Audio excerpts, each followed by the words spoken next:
The alien girl on the auction floor. The alien market was loud and full of colors. Strange smells filled the air. Creatures from many planets moved through the crowded rows. Some traded food, others sold weapons. But one place was quiet, a raised, metal platform in the center. Here a small cage sat under the heat of twin suns. Inside that cage was a girl. She was not human. Her skin was soft purple, with glowing silver eyes that looked empty. Her long black hair was messy and stuck to her face. She wore no clothes, only a thin silver collar wrapped around her neck, cold, tight, and silent. Her knees were pulled to her chest. She had not spoken in days. The trader called her a worthless reject. He shouted her price every hour, lowering it each time. 3 credits, she's young, strong, exotic blood, he yelled to the crowd. No one stopped. Some laughed. Others shook their heads. Too skinny. She looks broken. She hasn't moved in hours. Maybe she's sick. The trader kicked the cage once. Come on, girl, stand. Show them your teeth. The girl only blinked. Far away, a tall human man walked slowly between stalls. His name was Jace Carter, a traveler, a pilot, a man who didn't belong to any planet.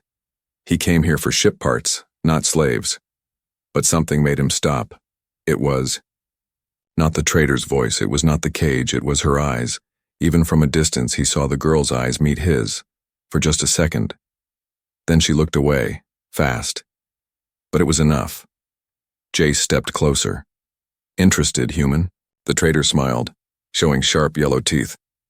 She's cheap. Last of her kind, maybe. Quiet too, won't talk back.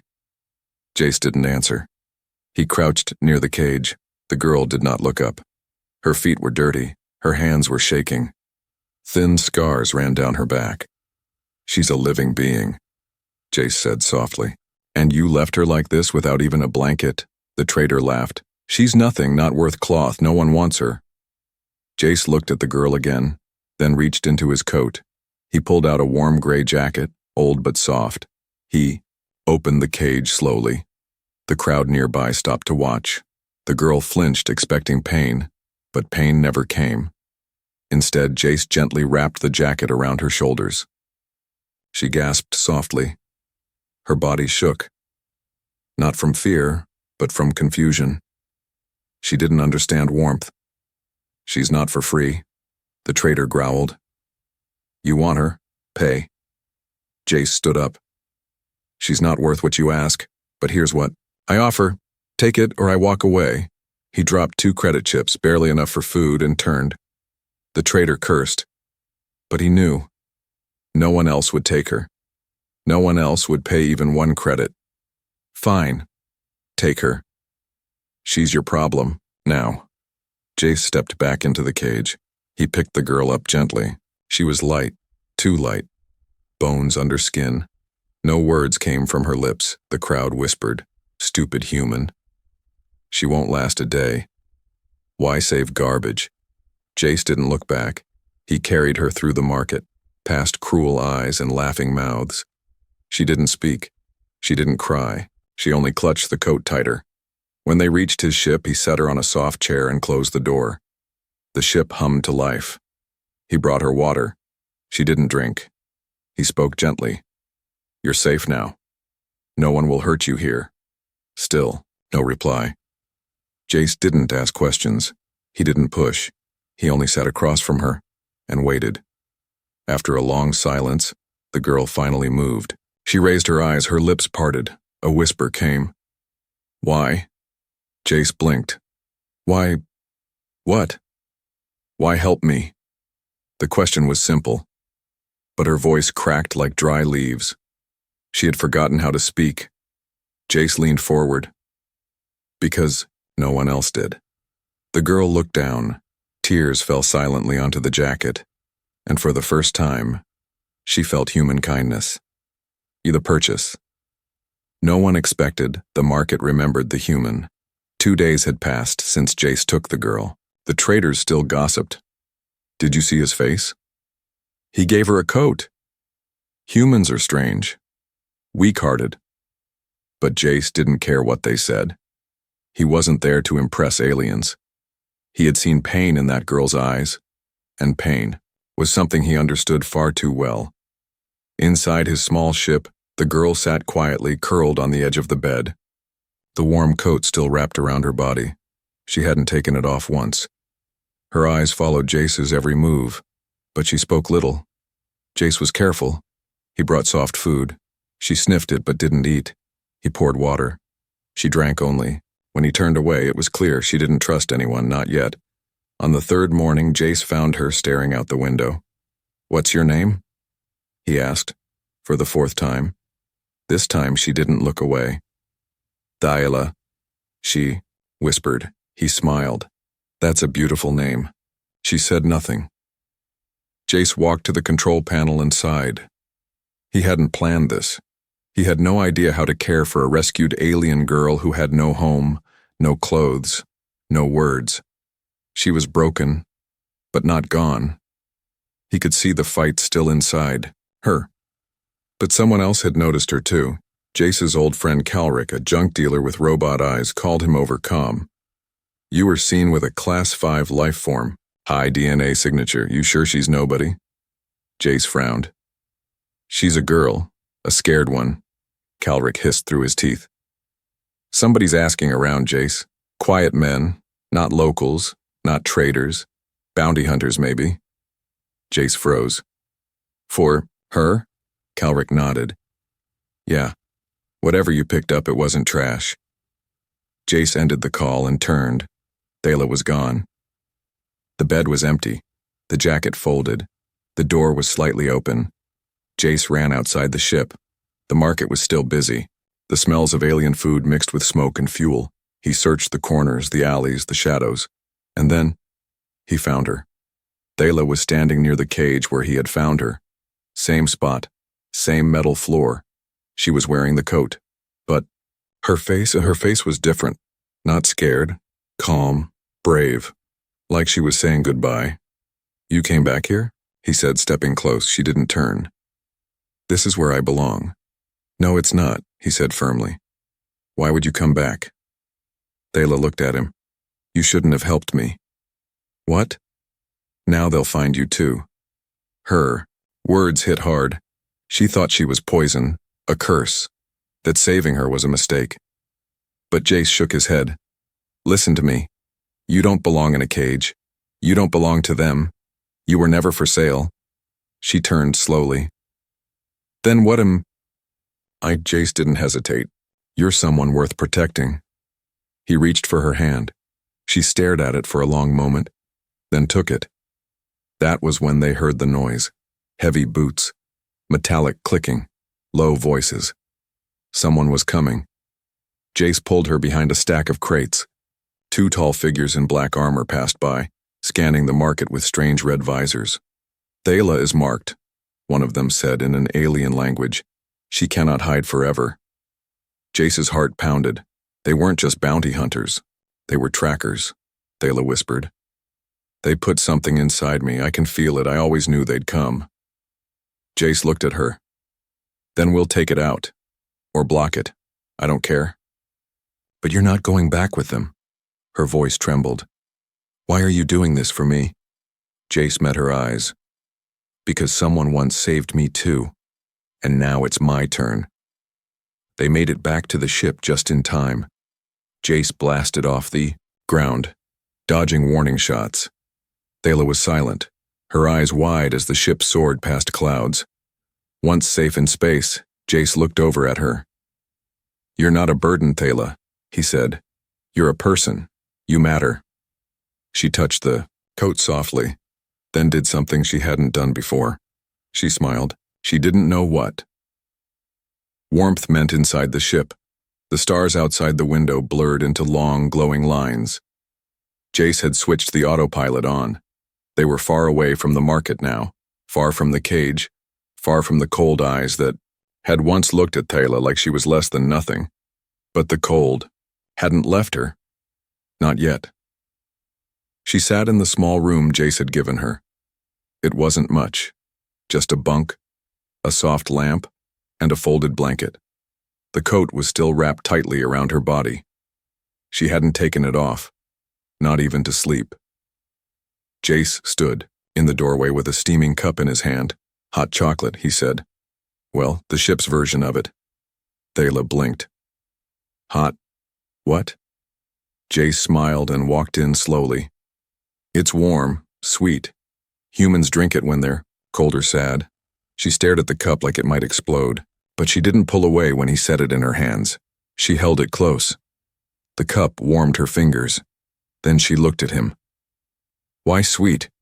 Jace sat across from her. Because sometimes we need something kind to touch our mouth. That confused her, but she took a small sip. Her eyes widened, and for the first time a sound came from her lips, a small gasp. She didn't understand the flavor, but she didn't hate it. It was new, soft, not like the dry powder they gave her in the cage. After a while, she spoke again. You don't lock your doors. Jace shrugged. I don't need to. She tilted her head. Aren't you afraid I'll steal something? He looked at her gently. No. Why not? He paused. Because you've already had everything stolen from you. Why would I take more? Her hands tightened on the cup.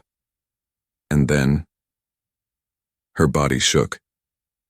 But not from cold, from something deeper, something new. She was crying, but not in fear. She was confused by kindness. Later that night, Jace found her standing by the engine room's heat core. She didn't know how to sleep in a bed yet, didn't know how to be still. The warmth from the glowing core bathed her purple skin in gold light.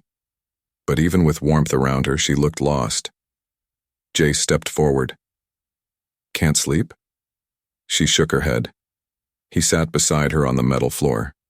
She spoke softly. The cold is still inside me, not here, she said, touching her arms. Here, she touched her chest. Jace was quiet for a moment, then he said, I know that cold. She looked at him. I was 10, he said. Lost my parents in a mining accident. Got sent to a home station. Small room. Thin walls. No one came when I cried. I got used to the cold. She listened. But one day, he continued, a woman brought me a pair of socks. Said I didn't have to earn them. Just stay warm, child. That was the first time I felt real warmth. Thela stared at him. Was it the socks? She asked. He smiled. No, it was the care. Thela didn't reply. But slowly, she leaned sideways. Her head rested on his arm. She didn't know what to say. She didn't understand what it meant. But her heart started to melt. The cold inside her began to fade, not because of the heat, but because someone was finally sitting beside her and not walking away. The next morning, Jace found something strange on the table. The coat, folded, neat, quiet. She had taken it off. Instead, she wore a soft gray shirt, one of Jace's, far too big for her. But she wore it like it was royal silk. She turned when she saw him. I washed the cup, she said. He nodded. Thank you. I want to help now. Jace tilted his head. Help with what? She hesitated. Your ship. Your missions. Your life. He saw something new in her eyes. Purpose. Then, he said with a smile, welcome to the crew. The truth. She tried to hide. The ship moved through deep space like a ghost in the void. Stars blinked in the dark. Inside, things were calm. On the surface, but not inside Thela. Each night the cold came back, not to her body, but to her dreams. Chains, voices, screaming, running. She woke up breathless, gripping the edge of the bed. And always she would look at the coat Jace gave her. She never wore it again, but she never let it out of her sight. One morning, Jace found her in the cockpit, staring at the galaxy map. You sleep at all? He asked gently. She didn't answer. Her fingers hovered over a red-marked planet. It had no name now, just a code. XR779. a place she once heard screamed in her nightmares. "What is this place?" she asked. Jace glanced at the map. "That planet's off limits. Dead world. Toxic surface. No one goes there." "I've seen it," she said quietly. He frowned. "Where?" She hesitated. "In my mind." She didn't speak again until that night Jace was repairing a panel near the engine when Thala entered slowly. "I need to tell you something," she said. He looked up. "You don't have to." "I do." He set the tool down. "Okay, I'm listening." Thala sat on the floor beside him. Her hands were shaking again, but this time, from the weight of the words she was about to speak. "I wasn't born to be sold. I was taken. I remember pieces." Jace listened. "My family was hiding from soldiers. I remember bright light, loud sounds, and something being injected into my skin, then sleep." "Cryo-sleep?" Jace guessed. She nodded. "When I woke, I was already on the auction world. And there's something inside me, not just memories." She pulled her shirt slightly, revealing a thin, glowing scar just above her spine. Jace leaned in. "That's tech, not natural." Thala looked away. "They said I was special, that my blood was clean. They didn't explain more, just that I had to be prepared." "For what?" he asked. She shook her head. "I think I was meant to carry something, or someone." Jace felt a chill run down his spine. That night he accessed his ship's medical scanner. Thala laid still while blue light passed over her body. The results flashed on screen. Foreign implant detected. Non-human biotech. Locked. Jace cursed, under his breath. "It's deep in your spine. Hidden. Not tracking you, but maybe storing something." "Can you take it out?" she asked. "I'd need someone smarter than me," he said. Thala's voice cracked. "I didn't want you to know, because if you knew, maybe you'd stop caring." Jace looked straight at her. "Knowing the truth doesn't change what I saw. You were a girl alone in a cage. That truth is still the real one." She stared at him, then whispered, "You're strange, Jace." He smiled. "I get that a lot." Later, as Jace sat alone reviewing the scan data, his screen blinked. A message. Unknown transmission. Source, XR779. Message. She has awakened. Retrieve at once. His blood ran cold. Someone knew, and someone was watching. He rushed to Thala's room. She was curled under the blanket now, not shaking, not afraid, peaceful. Jace didn't wake her, but in that quiet moment, he made a choice. He wouldn't run anymore. He would find XR779. He would end this, before it found her again. The chase through the Starzite started with silence. Then, an alarm. A red light blinked inside Jace's ship, cutting through the early hours of space. He jumped from his seat and checked the console. A stealth signal. Had locked onto them. No ID, no name, no voice. Just one message on the scanner. Surrender the asset. Thala stood behind him. Her eyes were already wide. They found us. Jace didn't ask how. He already knew. The implant. It wasn't tracking before, but now someone had activated it remotely. He turned to her. "You didn't do this." She shook her head quickly. "I swear. I believe you." He pressed a switch. The ship's engines roared to life. "Hold on," he said. "We're not staying to say hello." The stars outside spun as Jace pulled the controls hard. His ship banked left, diving through asteroid fog. Behind them, black ships gave chase, 3 of them. They didn't flash lights. They didn't send warnings. They just fired. A blast shook the ship. Sparks flew from the ceiling. Thala screamed and grabbed the wall. "Shields are holding," Jace shouted, "but not for long." He moved fast, switching to manual piloting. His eyes stayed calm, but his hands gripped the wheel like iron. He flew lower, using asteroid fields for cover. But the black ships were faster, smarter, trained. They weren't bounty hunters. They were reclaimers. In the back, Thala sat on the floor, breathing hard. The implant in her spine buzzed painfully. It was like someone was calling to it, pulling at her. Her head throbbed. She saw flashes, a white room, cold tubes, glowing hands. She felt like she was back in the lab. No. She pressed her palms to her ears. Stop, stop, stop. In the cockpit, Jace slammed a switch. I'm going to try the jump drive. It's not ready, the ship's AI warned. I don't care. He typed in coordinates to the one place they might lose their trackers, a gas cloud nebula near the old trade routes. The jump drive charged, 6%, 12%. Another blast shook the ship. Hull breach warning. Come on, he shouted. In the back, Thala stood up shakily. She walked to the control panel and did something Jace didn't expect. She placed her hand on the scanner. The implant glowed in her back, and the system beeped. Drive stabilized, said the AI. Biolock accepted. Jace's eyes widened. You're keyed to hyperspace drives? She looked at him, breathing hard.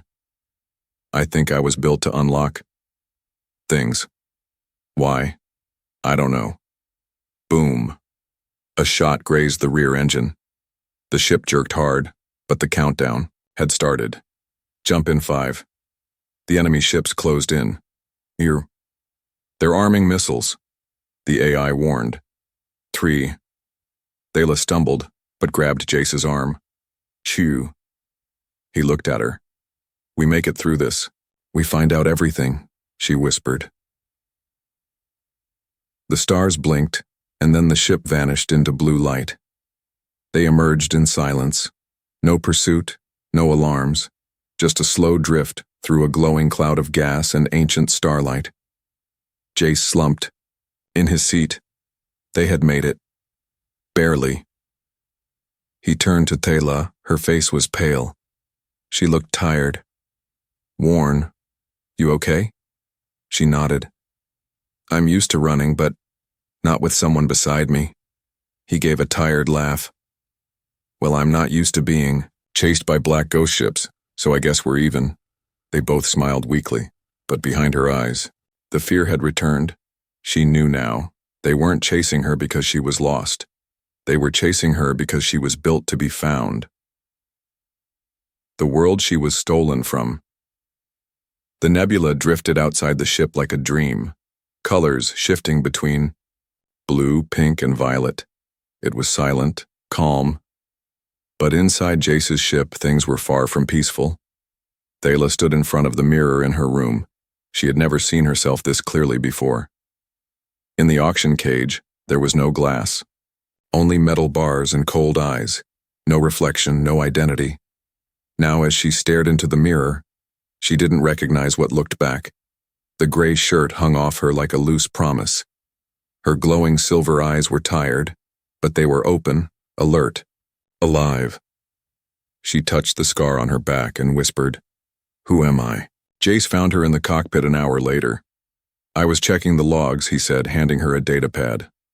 Found something strange. He tapped the screen. A coordinate showed up. Planet XR779, he said. We were close, but there's no full scan data in any public archive. Thala looked up. Why? Jace's voice turned low. Because someone erased it. She nodded slowly. That's where they took me from, I feel it. Jace stared at her. You want to go back? I need to, she said.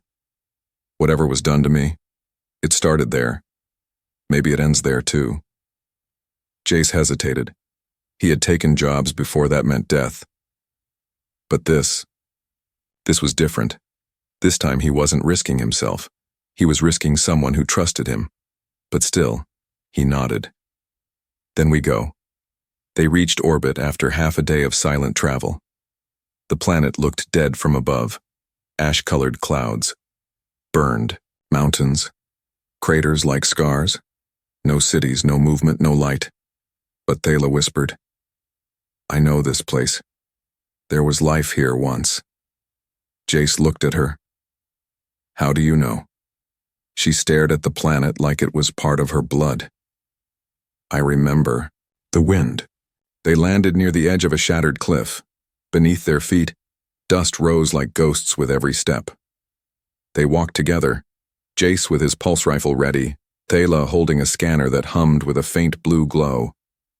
The implant in her spine had begun to pulse the moment they stepped onto the ground. Then, without warning, the scanner stopped, and the ground opened beneath them. They fell. They landed hard in darkness. Jace lit a torch. What they saw wasn't just a cave. It was a structure. Walls made of smooth black stone, symbols written in curved, glowing letters, and in the center, a long metal cradle. Thela walked to it slowly. Her hand touched the side.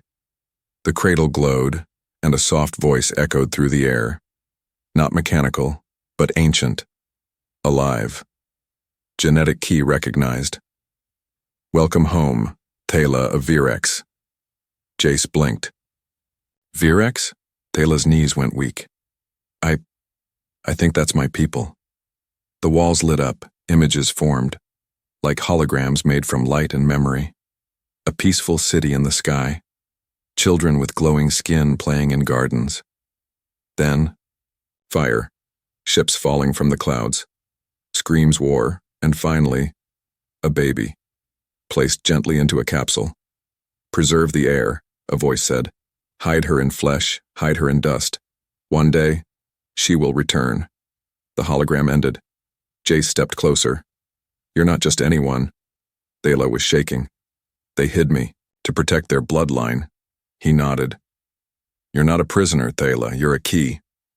Suddenly the ground trembled. Jace raised his rifle. Did we trigger something? No. Thela whispered. They followed us. Above ground, black ships descended, the same ones from the chase. They had tracked the implant, tracked the moment she touched the cradle. She looked at Jace, panic rising. They can't take this is all that's left. He nodded. Then we don't let them. He took her hand. We run, but not like before. Not because we're weak, but because we're going to finish this. And the girl no one wanted, now, has a family. The ancient cradle pulsed behind them, glowing with the soft heartbeat of a forgotten world. But above them, the sky tore open. Black ships descended like shadows, silent, sharp, and full of cold intent. Jace stood between Thela and the rising dust. His rifle was ready, his jaw tight. He had protected cargo before, defended stolen artifacts, escaped pirate war zones, but never had he stood his ground for something so pure. He wasn't protecting a weapon, he was protecting a life. Thela looked up. You should leave. Jace didn't even turn. No, you don't understand. If they take me, they'll leave you alive. Maybe. That's not the point, he said. She stepped closer. Then what is? He looked at her finally. The point is why you matter to me. The first dropships hit the ground. Metal legs unfolded. Tall armored soldiers stepped out. Their helmets glowed red. The lead one raised a hand. Genetic asset. Surrender. Jace raised his rifle. She has a name. The soldier didn't blink. Irrelevant. The host is property of Prime Biovault. Return is required. Resistance means deletion, Thela whispered. They don't see me as a person. Jace's voice turned ice. Then let's remind them. Blaster fire erupted. Jace pulled Thela behind cover, returning fire with expert hands. But there were too many. Thela felt something inside her pulse. Not just fear, power. She had always run, always obeyed, always hidden her mind behind silence. But not anymore. She stood up, eyes glowing brighter than ever. The air around her shimmered. The cradle behind them responded, light crawling across the stone walls. Jace saw her rise and called, Out, Thela, no, you'll get hurt. But she didn't stop. I remember now. The lead soldier paused as the ground shook. What is this? The cradle opened like a blooming flower. A beam of light shot into Thela's back, connecting with the implant. Not burning, not painful, unlocking. Her memories returned like a storm. She was not a slave. She was not an orphan. She was Virex-blooded, last of a noble line hidden in flesh and starlight. She raised her hands. The earth answered. The black soldiers stepped back as the energy pulsed outward. Their systems glitched. Their weapons jammed. Jace stared, stunned. Thela stood tall in front of them all, silver eyes blazing. "I am not your asset," she said. "I am your end." One by one, the black ships lost power. Engines failed. Lights died. The invaders retreated in fear, dragged back by an invisible force, her force. Silence returned. Then Thyla fell to her knees. Jace caught her before she hit the ground. "Easy, easy," he said, holding her close. She looked up at him weakly. "Did I do it?" "You did," he smiled. "You scared them worse than I ever could." They sat in the ruins of a forgotten cradle, under a sky that once belonged to her people. Jace wiped the dust from her cheek. She leaned her head on his shoulder. "I never knew what home meant," she whispered. Jace didn't speak right away. Then he said, "Sometimes home isn't where you're born. It's where someone stays, even when they don't have to." Later, as they walked back to the ship, she stopped. She turned to look at the ruined world once more. There were no buildings to save, no cities to rebuild, but she had found something greater than stone or crown. She had found family. Inside the ship, Jace placed a small tag above the cockpit window. Thyla smiled when she saw it. It read, "Crew. 2. Final words. She was thrown away, caged and sold like she was nothing. But one human refused to look away. And because of him, the girl no one wanted became someone irreplaceable.